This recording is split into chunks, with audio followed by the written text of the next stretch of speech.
Okay, so we just saw the newest episode of The Mandalorian. So this is chapter 13, The Jedi. Yes. So, yeah, this one's huge. I'm just going to Yeah. start right off and say that this is a game changing event for Star Wars. Yeah, we learned quite a bit of stuff in this one. Yeah, like some people were saying that this changes everything. They aren't kidding. Like, this Yeah. one's wild.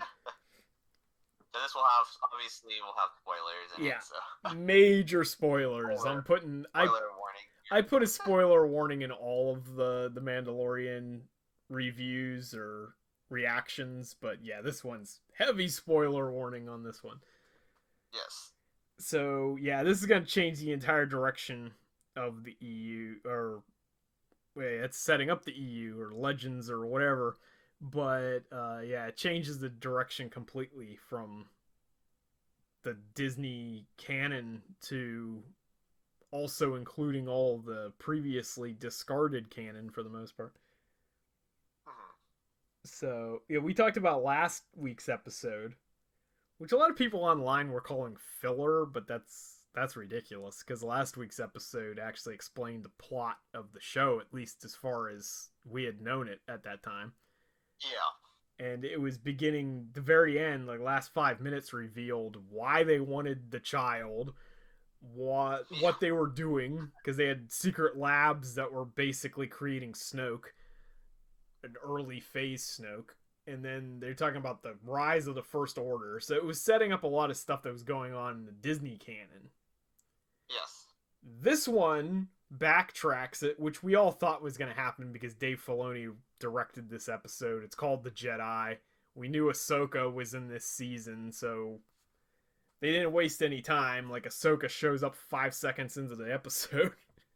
Yeah, and turn into a slasher villain. Yeah, basically, she's just like cutting people down in the forest. Michael Myers, Jedi's. Yeah, that was kind of crazy. She's like a ninja. So yeah, this episode gives us first ever live action Ahsoka Tano, which was huge for fans of Clone Wars and Rebels. So we find out that Beskar is lightsaber proof, so that was something that Yeah. people were questioning before. Which I guess since Mandalorians are like enemies in Jedi's for like the longest time, so I guess it makes sense. Right, yeah, they used to fight in the wars with the Jedi and the Sith, so yeah, they were like the third faction that was basically on equal terms with those two. Yeah. So we find out some huge reveals about Baby Yoda. So he's not Baby Yoda, he's Grogu. Grogu, So Yoda. he's got a name, and Grogu, the whatever his species is. whatever his species is, yeah. And he was trained at the Jedi Temple in Coruscant, so he was a youngling back in the Clone Wars era. Yeah, so now it'd be like Clone Wars episode 3 showing up. Couple interesting implications there because obviously he survived Order 66, so they said that somebody took him from the temple. The question is who took him from the temple, because most of the Jedi were getting killed at that point. Yeah. And you had Anakin killing younglings. Anakin was murdering everybody in the Yeah. temple at that time, so somebody must have gone into the temple and saved him. But then it says that after that his memory becomes dark. So So he kind of like was pressing or something. Or yeah, so something happened. Like either he's suppressing that event in particular, or he's suppressing what followed. Yeah. Because it's maybe he was taken by somebody who wasn't good. Somebody who was working for Palpatine or something. Who knows? Yeah, something like the Emperor or something. And it kind of makes me wonder too, like the memory becoming dark thing. Like, does he have a form of amnesia or something? Like maybe that's why he's so underdeveloped. Yeah. Because he's got missing memories and stuff. Which could be. Because they said he was trained, and it's like he barely can use his powers, but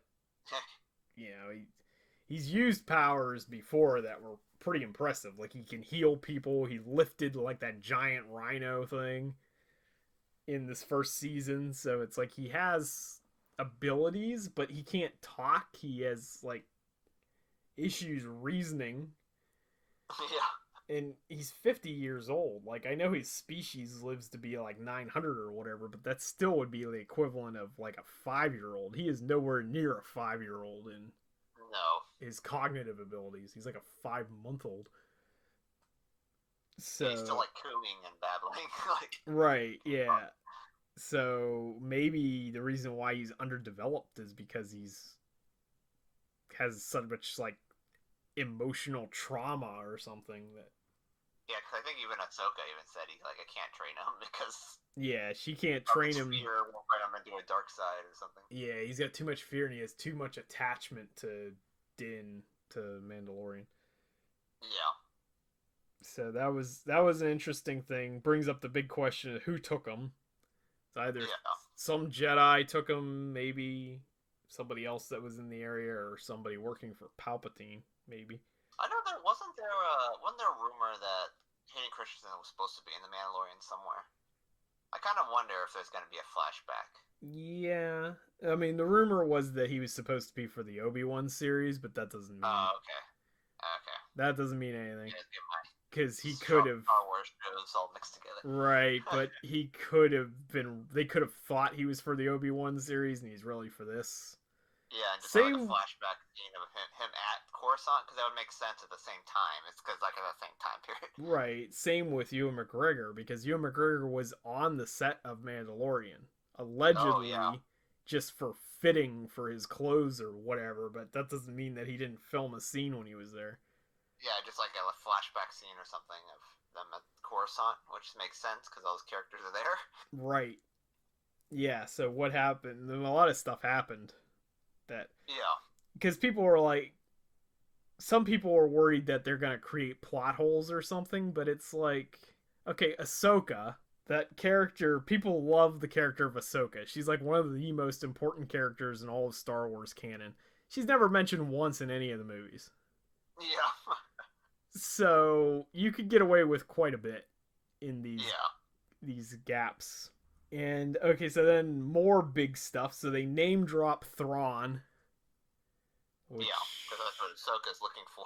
that was huge. People who watch Star Wars Rebels know that Thrawn is canon, but if you didn't watch Star Wars Rebels, they brought in Thrawn the beginning of season 3, and that is huge for anybody that doesn't follow like the old expanded universe Legends stuff, because that was the thing that kickstarted it all back in like 1990.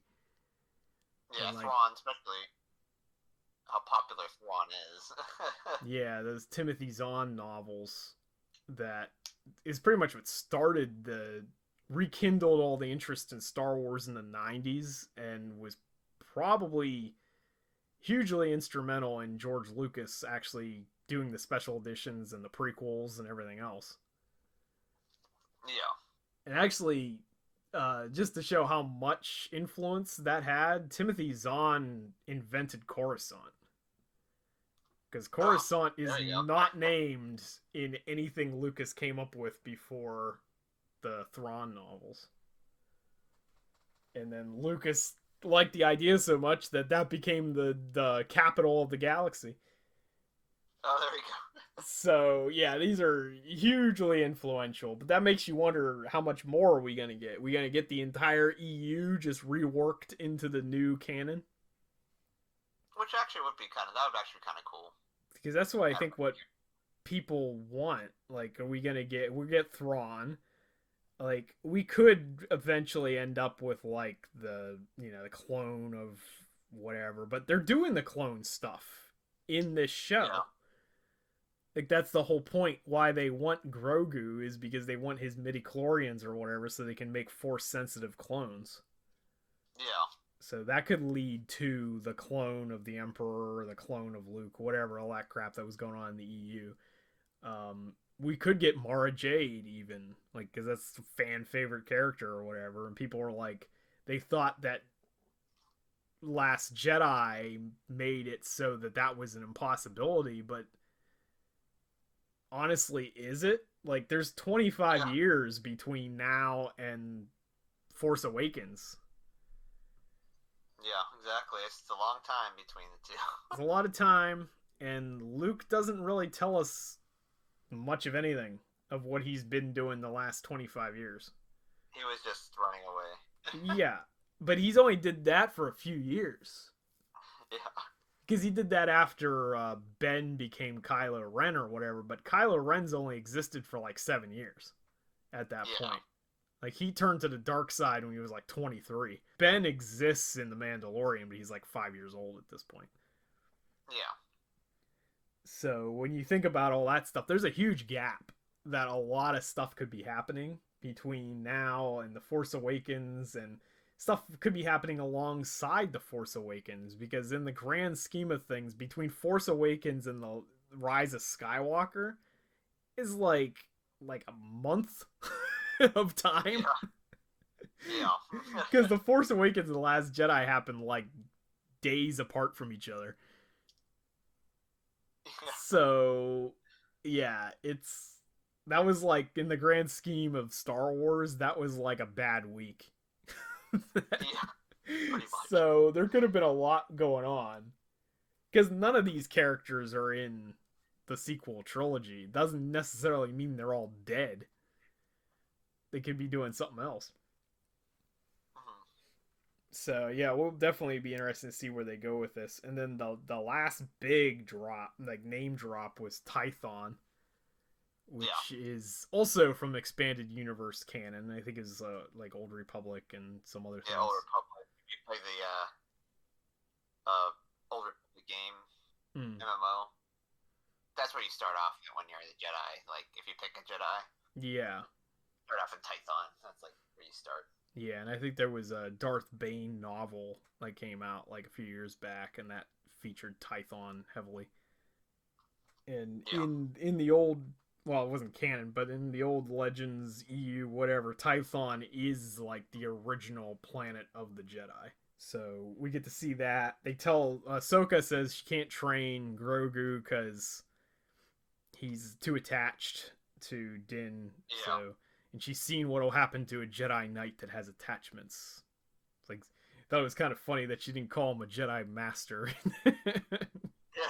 He was not granted the rank of Master. Jedi Knight. Gotta take Grogu to a seeing stone, and then he's supposed to choose his fate.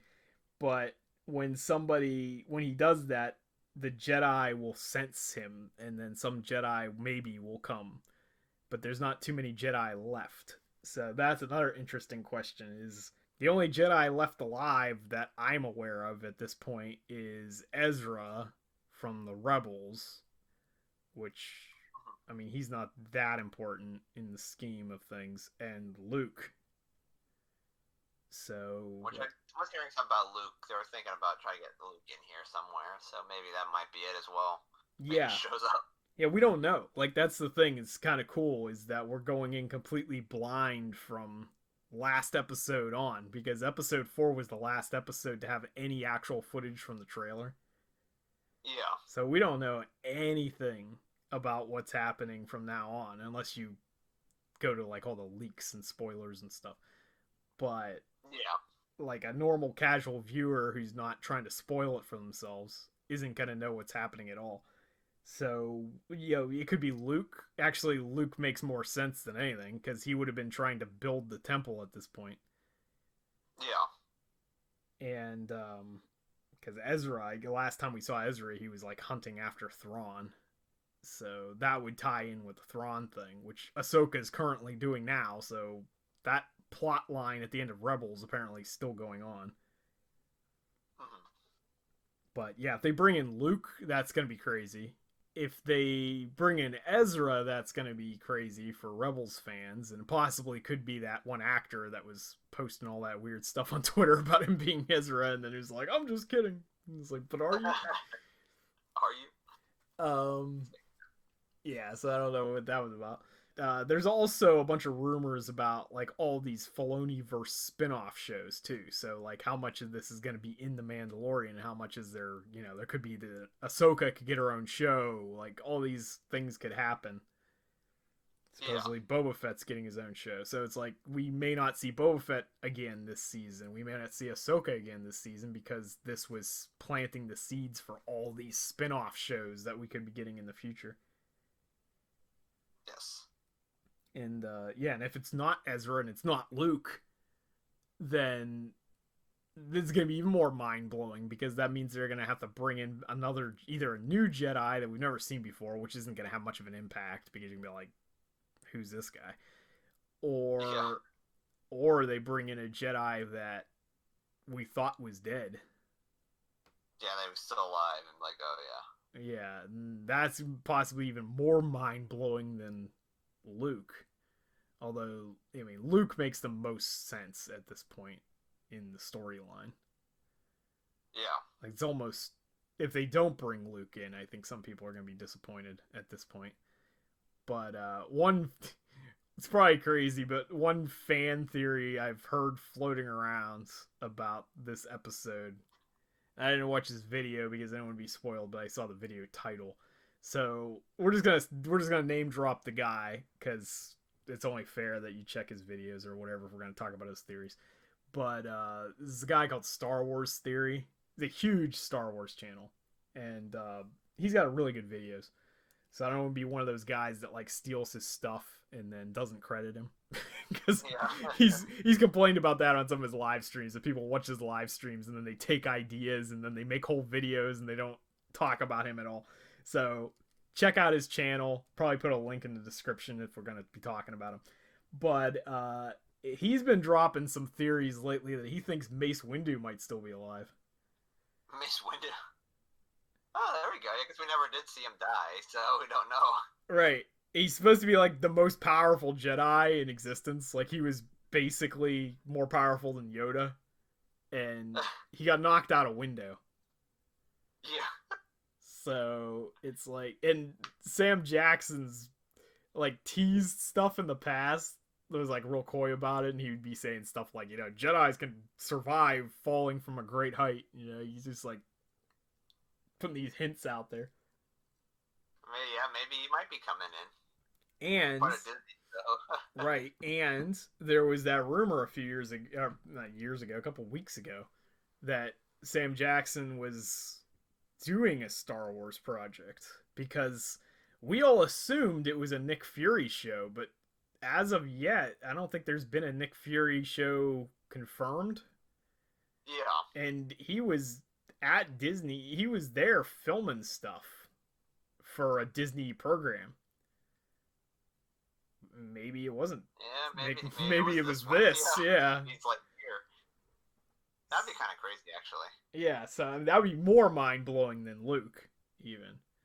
Yeah, Mace Windu showing up. It's like, oh yeah. Right. So, I'm still alive. Yeah, it's like, oh, by the way, I've been hiding out for 30 years or whatever. But Luke or Obi-Wan and Yoda did the same thing. Like, they were hiding. Yeah. Nobody knew that they were there. Like, Luke, as far as we know, like, Obi-Wan didn't hang out with Yoda during this 20 years they were in isolation. So. Yeah, they were like separate, I think. I'm not sure the details on that, but I know he's been Star Wars Theory has been posting a lot of stuff that he thinks Mace Windu might still be alive. So it's all, you know, speculation. It's his personal theory. He doesn't have anything really to go on that, as far as I know. But yeah, it's an interesting possibility. Is a Jedi we didn't actually see die, whereas we saw most of their deaths during Order 66. Yeah, it's like anything. If we didn't see them die, they didn't die. Right. They're still alive. I mean, he got blown out a window, but yeah, we've seen Jedi even, survive. Darth Maul. I was just gonna say Darth Maul got cut in half. Yeah, and he's still alive. He was, but he could come back too. They could bring, you know, who knows? They could bring that back, because that was George's original idea for the sequel trilogy, was apparently to have Darth Maul be the main villain. Oh yeah. So there you go. You could do stuff with that, I guess. Like, you could bring Darth Maul back. I mean, I'm pretty sure he's dead now, because they killed him off in Rebels again. But possibly the Darth Talon thing could happen. And yeah, Disney kind of did a complete 180 reversal, because Kathleen Kennedy did that real stupid comment like a couple months ago where she was like, there's no lore or something to use for Star Wars. And it was like, there's like thousands of years worth of canon. Like, what are you talking about? So now it's like they're reversing that, and Disney's taking everything from the EU and like plugging it into a new timeline. Yeah. But the thing is, the sequels, whether you like them or hate them or whatever, the problem with the sequels that we've talked about all the time is the continuity issues and the fact that there isn't any. And that could play in really well for this series and future series, because they didn't explain anything about the First Order. They didn't really tell us what was happening in the interim period between Return of the Jedi and Force Awakens. It was just very vague. You get a lot of room to play with there. Yeah. So, and like I said, like, Mara Jade could have happened, because nothing. Luke didn't say that he stayed on that island in isolation for 26 years or whatever. Like, he wasn't there the whole time. He was only there for a few years. Yeah. So, that could still happen.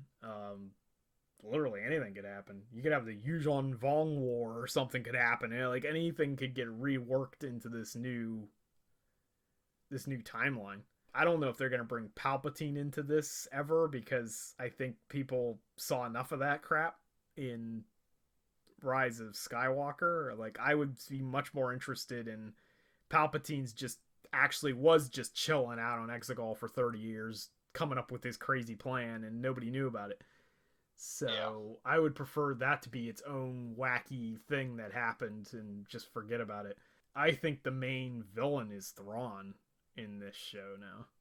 Yeah, it looks like the main villain is Thrawn. It kind of looks like, because Thrawn is a Grand Admiral, Moff Gideon is a Moff, so he's not really he's like there, but he's like right. I think he works for someone.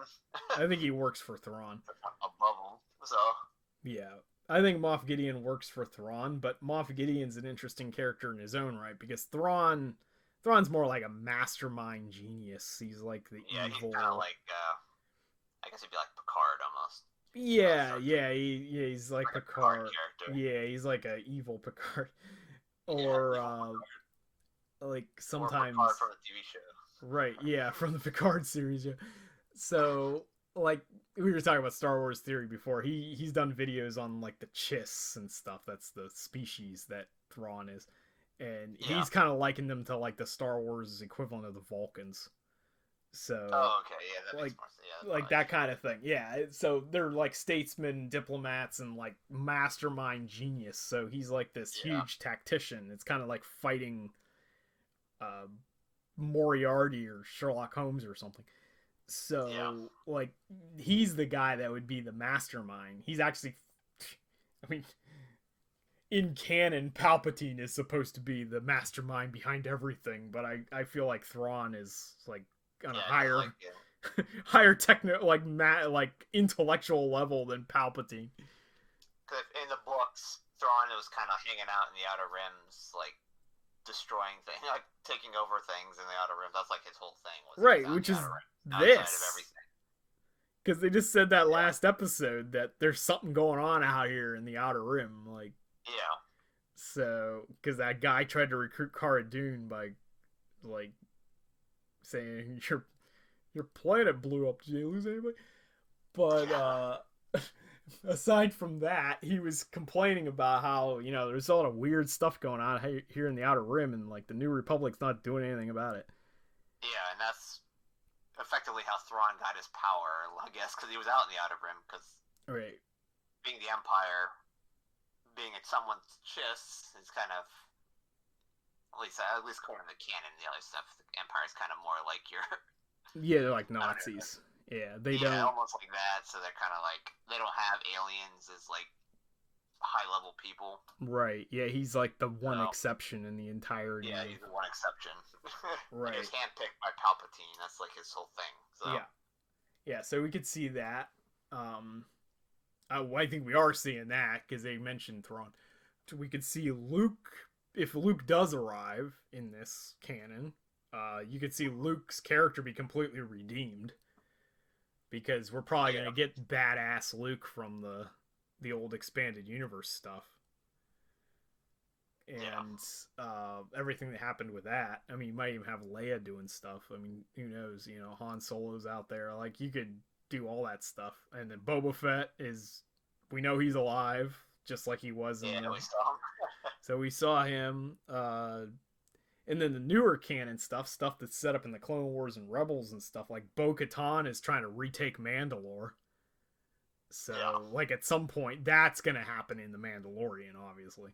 But the other stuff, I don't know how much of that's going to be in The Mandalorian, how much of it's going to be in other shows. But, yeah, Bo-Katan trying to retake Mandalore. At some point, we're going to have some giant war where they fight the remnants of the Empire or whatever for control of Mandalore. And I think Moff Gideon, while I think Moff Gideon works for Thrawn, I think Moff Gideon has his own interests in that stake. Like, because why does he have the Darksaber? Yeah, he probably is more with the Mandalorians or something. Yeah, he might have a Mandalorian bloodline or something. Like, he may see himself as potential ruler of Mandalore. And then you've got Bo-Katan is in that role. You've got Boba Fett out there. You've got Din Djarin. Like, all these people could end up being potential rulers of Mandalore. Yeah. Because it could be Din Djarin that ends up being the ruler in the end, and that's why it's called The Mandalorian, because it's like he becomes Mandalore. Yeah. So, like, that could be the end game of this storyline, and then the seeds that are sown here show up in other plot lines. Because the other thing that's interesting is we have untitled Taika Waititi movie in the works, and we don't know anything about that. We don't know what it's about. We don't know when it's coming out. And Taika Waititi was heavily involved in the first season of Mandalorian. He directed an episode or two, and he was the motion cap for IG-11 or whatever. Yeah. So if he's making a movie, it's probably tied to this universe. So if they set up this crazy war for Mandalore, you've got the Thrawn stuff going on, they could set up some enormous, like, galactic level event, and that's in the movie that Taika Waititi's making. Yeah. So, yeah, lots of speculation.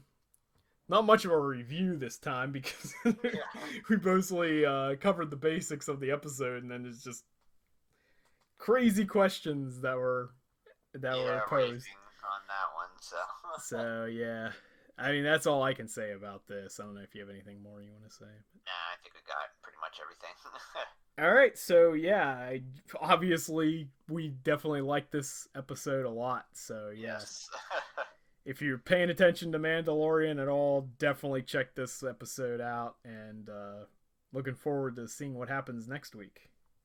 Yeah. All right, thanks for listening. See ya. See ya.